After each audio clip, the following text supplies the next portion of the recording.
Welcome to Sweet Life Beat Life. We hope this video helps. In this video, I will explain how to use the bottom navigation bar in Flutter.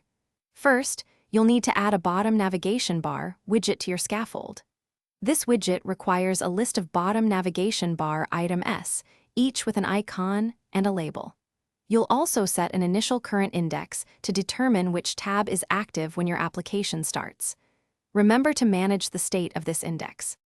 To make your navigation bar interactive, implement the onTap callback. Inside this callback, update your state variable that holds the current index using setState. This change will rebuild your widget tree, reflecting the newly selected tab.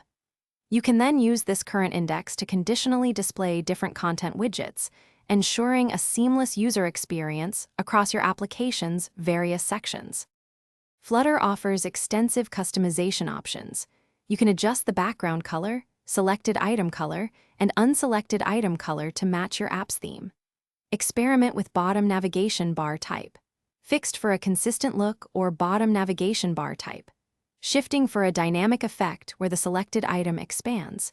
You can also control the elevation to add a subtle shadow, typically around 8 logical pixels, enhancing visual depth.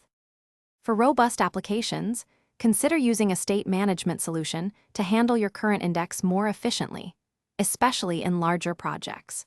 For smoother transitions between pages, pair your bottom navigation bar with a page view widget and a page controller. Always test your implementation on various screen sizes and orientations to ensure a consistent and accessible user interface for all your users, providing a polished experience. Thanks for watching. Consider subscribing if we helped you.